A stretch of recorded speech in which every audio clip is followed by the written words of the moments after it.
Hello everyone, hope you're right. In today's video I'm going to plant my cornflower seeds which I collected last year for my cornflowers, and these are really beautiful plants.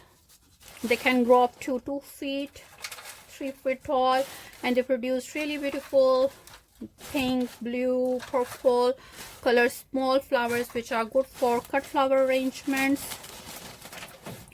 So I'm going to plant them in these pots.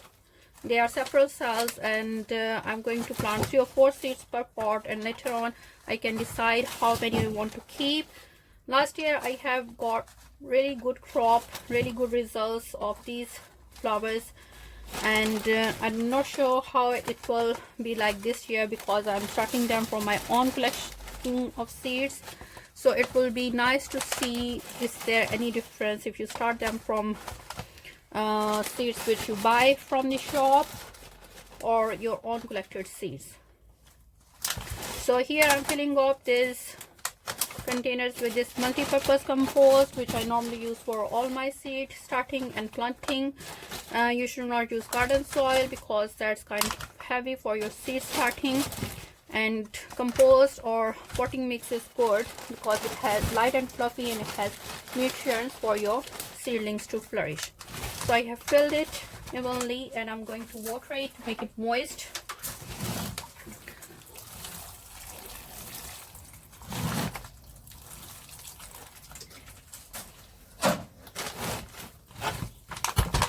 And the soil can settle out a little bit when you water it. And as you can see, these are good size seeds, not very big, not very small, so you can handle them easily. I'm going to take them out.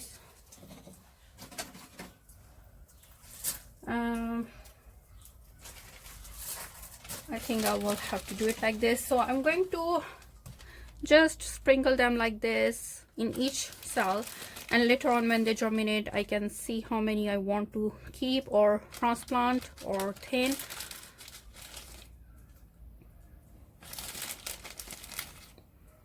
Cornflowers are like lovely wild flowers, and they grow easily, and they can be started indoors from February onwards, and basically they are good for your like pollinators and bees. They are and they can attract lots of bees and pollinators, and they're good for wildlife as well.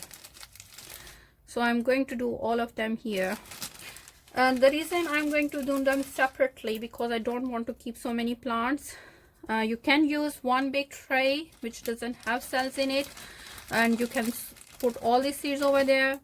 I'm not sure how many of them will germinate or flourish, so and I don't want to do so many of these plants, so I decided to do it in separate cells.